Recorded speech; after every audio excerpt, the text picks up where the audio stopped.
Hi, my name's Kaushik Roy, and I'll be presenting me and my collaborators' work on process knowledge-infused learning for clinician-friendly explanations.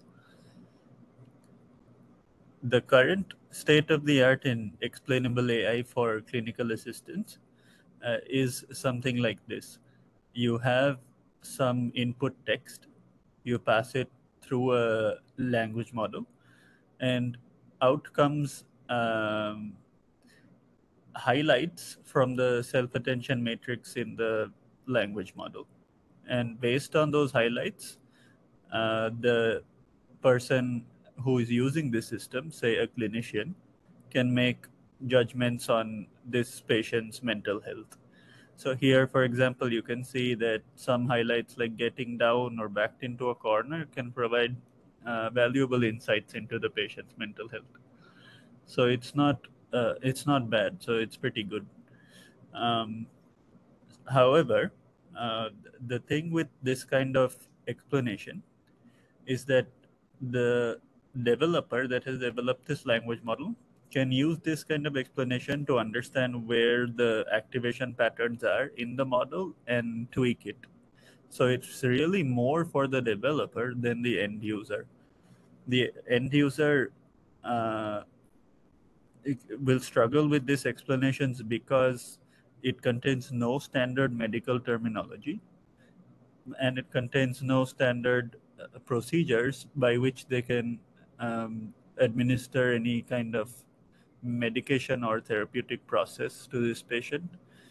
And also, they can't reliably diagnose the patient with any particular disorder or not diagnose them based on just these highlights. So they still have to do a significant amount of manual processing on top of this explanation to come to a conclusion about the patient.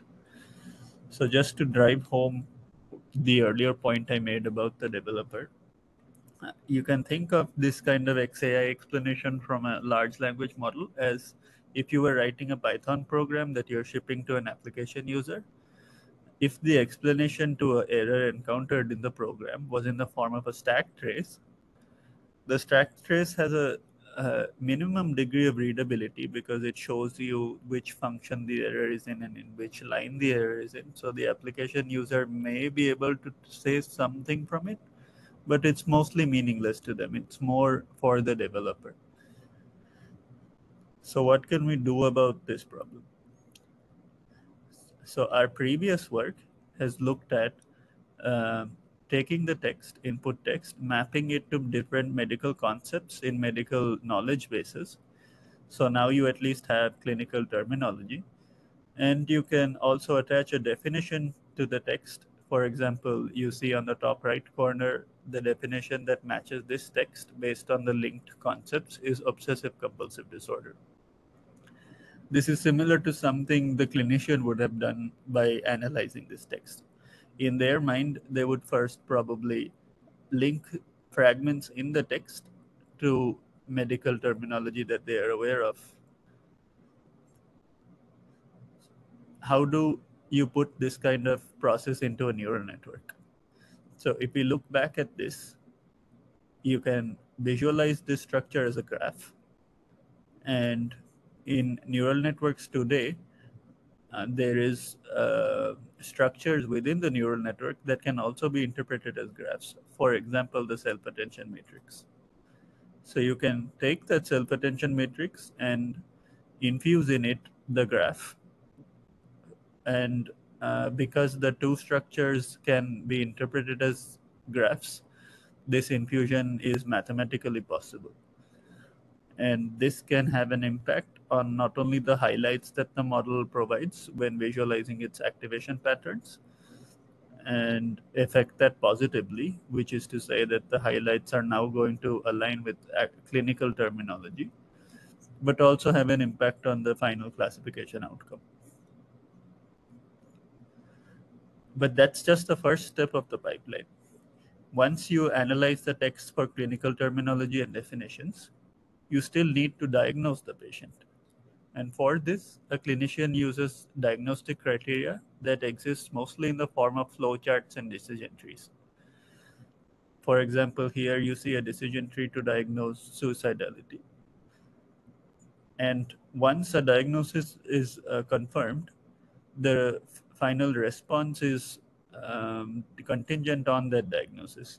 So for a full pipeline that results in action by the medical professional, the first step is identifying clinical terminology and definitions, and the next step is based on that information and a diagnostic criteria written out as a flow chart or a decision tree to label the patient with a particular disorder or other relevant information. And based on that label disorder or relevant information, take the next action. In this work, we are trying to incorporate this flowchart or decision tree type structure into a neural network. This is hard because, this is hard because a neural network already comes with internal structures that can be interpreted as a graph, but it does not come with internal structures that can be interpreted as decision trees or flowcharts. So assuming for a second that we already know how to mathematically formulate an internal structure that you can layer on top of this neural network to capture tree or flowchart type knowledge, how would you train that layer? So the first step is data collection. So for this, we provide about 50 Reddit posts to medical professionals and ask them to annotate each post at the sentence level for concepts from the flowchart that you see on the top right corner, the three concepts 1, 2, and 3. And finally, put a label on the entire post which correspond to the leaf nodes in the tree. Now, we can formulate this tree mathematically as a polynomial, because any decision tree can be written out as algebraically as a polynomial. And you can stack this layer on top of the neural network. And since this is a polynomial, the whole network, even with the stacked layer, is end-to-end differentiable. Precisely, the x sub r in this formulation is the rest of the network, and the remaining part of the formula is the layer surrounding the rest of the network. And so what needs to be trained now is the parameters of this added layer, which is the theta I. So now what this results in is requiring the method to learn the parameters of this added layer, which are very few in number, exactly equal to the number of conditions in the decision tree. So 3 in this case. And also the loss function by adding this final layer remains convex, because all the internal terms in this polynomial is convex, and the entire loss function, which is the Bernoulli loss, is also convex, and it's a strongly convex objective. So long as you have trained this XR sub, which is the network on top of which you're stacking this layer, the remaining part of the training has a globally optimal solution. Once you finish training this network, you can trace the tree exactly and output an explanation for the end user in terms that they can understand. So here we see an example of that. For this piece of text, the end user sees particular highlights in the text corresponding to the concepts 1, 2, and 3, color coded. And they also can now trace the flowchart depending on the highlighted concepts and output a leaf node as the final label on this post.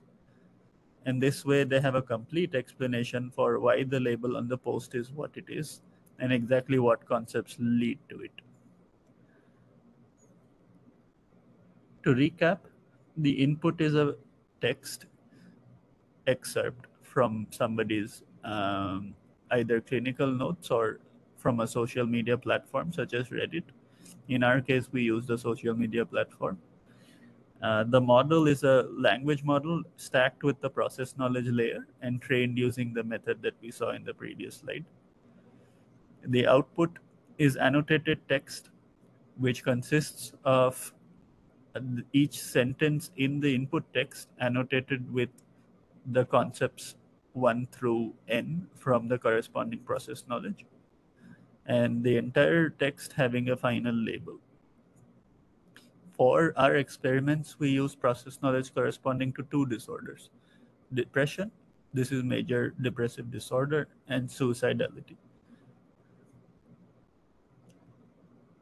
Here's a preview of the results.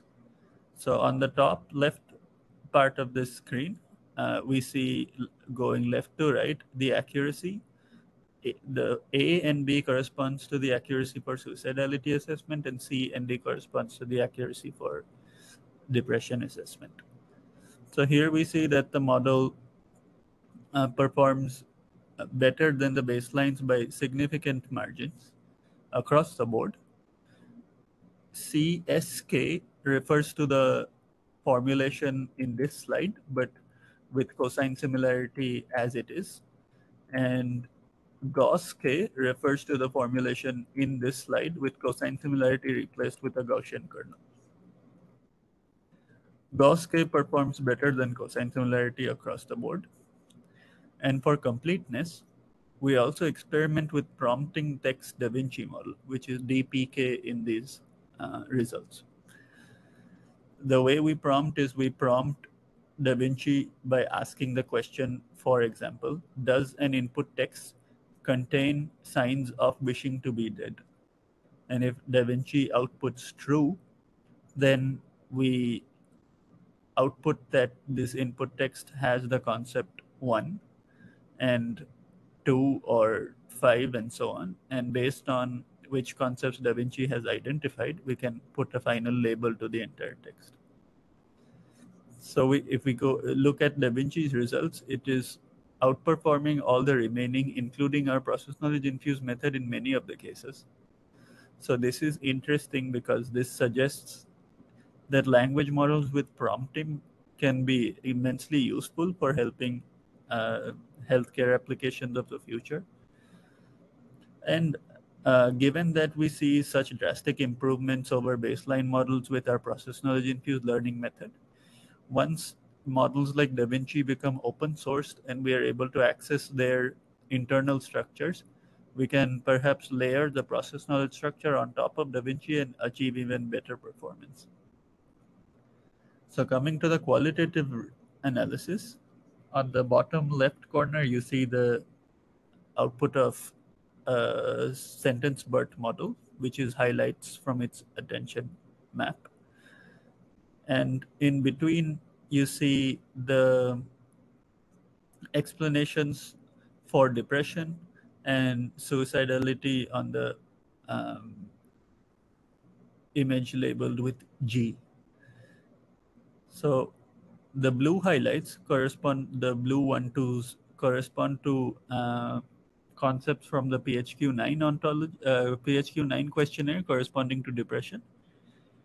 The green numbers 1, 2, 3, etc., correspond to concepts in the suicidality questionnaire. The pink highlights correspond to sentences that display positive sentiment. So this kind of complete analysis is very useful to the clinician compared to just highlights from the sentence BERT model.